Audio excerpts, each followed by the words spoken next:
Hello, Wake Up New Zealand, Carol Sakey speaking. Well, what's in the news this week? It's all about the Blackrock $2 billion climate infrastructure launch. The 100% renewable electricity by 2050. Megan Wood, Chris Hipkins, embracing it. Little to no detail. Blackrock's not just a simple single company. Some think it is, but many really know that it's much more than that. They have big investments in New Zealand, and of course they manage some of our super fund, Kiwi Super Fund. They have investments in a couple of retirement villages, large ones, the airport, all that has been reported. But how do they make their money? Well, first of all, the government have to give them an admin fee. That could be $100 million, we don't know. How else? Well, they've got to make money for the people, the large corporations that actually invest in Blackrock themselves, like Facebook, Google, Amazon, Jeff Bezos, and the list goes on. And then those ones that they manage their assets for, other foreign companies, they have to make money for them. So there's a lot of money that's got to be made. This is not like a gift horse for New Zealand. So what else? For New Zealand to actually become renewable electricity goal by 2050. Let's go over that. Transpower. They say that New Zealand will need another 68% generated power to meet that demand. 14% in base electricity demand, a 38% increase due to vehicle electrification, 16% boost from electrification of process of heat and industry, and wide-scale hydrogen production that could double the amount of electricity increase in demand, and that technology is still being developed. Now, Boston Consulting Group have jumped on board, and they've written a report detailing that New Zealand government will need another $42 billion to meet that demand within the next decade. And they broke the figures down. So they said $10 billion would be needed to increase the electricity generation capacity by 50%, and another $22 billion on distribution infrastructure. On top of that, another $1.9 billion to be spent on peak demand of electricity and when we have dry weather, when the lakes go down, etc. Plus another $8.2 billion for transmission infrastructure. Now, that is a second high voltage line that will go under the Cook Strait from the South Island to the North Island. Now, we must have that. So that's your $42 billion in capital that New Zealand has to find. So if you remember that Blackrock, their investors, the corporations that invest in them, like Facebook, Amazon, Vanguard's their highest one. So you got those corporates on board already. So what are we going to be? Are we going to be a corporate capture little island in the middle of the Pacific?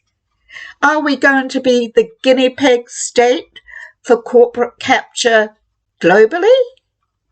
You know, these things are running through my head because I have to wonder, Where are they getting 42 billion from? And it goes a bit further than that, because over in the States, Blackrock is under serious investigation. So Reuters reported on the 2nd of August this year, only a week or so ago, that they were being investigated. And this was first found out in the Wall Street Journal. The government have a list of blacklisted Chinese companies that they just don't want any more to do with, refuse to have any more to do with, and they don't want any American corporation having anything to do with them whatsoever. And they've actually made this part of their legislation. But the Republicans and Democrats are on the same board with these blacklisted Chinese corporations. They both think the same. So the Republicans have set up a select committee on China asset management. So they're looking at giant asset manager BlackRock and another large corporation. But we'll concentrate on BlackRock because there appears to be some hardline investigation around these Chinese companies. The Republicans and Democrats, as I say, appear to be on the same page. And this committee, they don't write legislation, but they advise policy making. And they can actually subpoena corporations, they can subpoena their CEOs, officials, etc. They have that power. So Republican Mike Gallagher is the chair of this committee, and he said in April he will issue a subpoena for any corporation that does not comply with the investigation. So the committee wrote the true scale is likely to be much larger than reported. BlackRock has facilitated the flow of American capital into companies the US government have found guilty of fueling China's military advancement and human rights abuses, and that's what's written.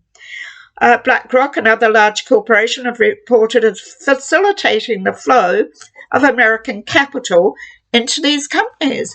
Now, American capital is like,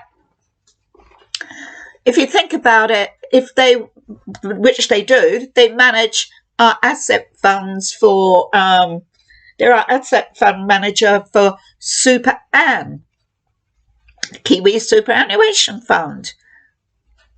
Now imagine that happening with your money. You don't know whether it is or not, but this is Americans' money. So a lot of Americans are kicking up about this.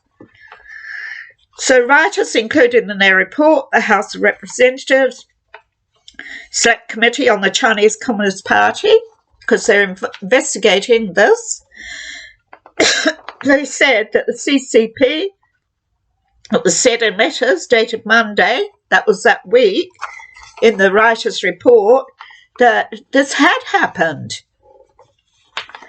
So BlackRock are complying with the investigation. However, writers did report by the end of that day that BlackRock, by mid-afternoon trade, the stock index showed that they were down 0.8% in mid-afternoon. So that's what's happening in America. It's very serious shit that BlackRock are being investigated around Chinese companies. They're blacklisted by the US state. And obviously they have evidence to this, and it involves companies that actually manufacture weapons for the CCP. So Wake Up New Zealand, does Megan Wood know this? Does Chris Hipkins know this? What about the other politicians? Surely they know this. What do you reckon? Wake up, New Zealand.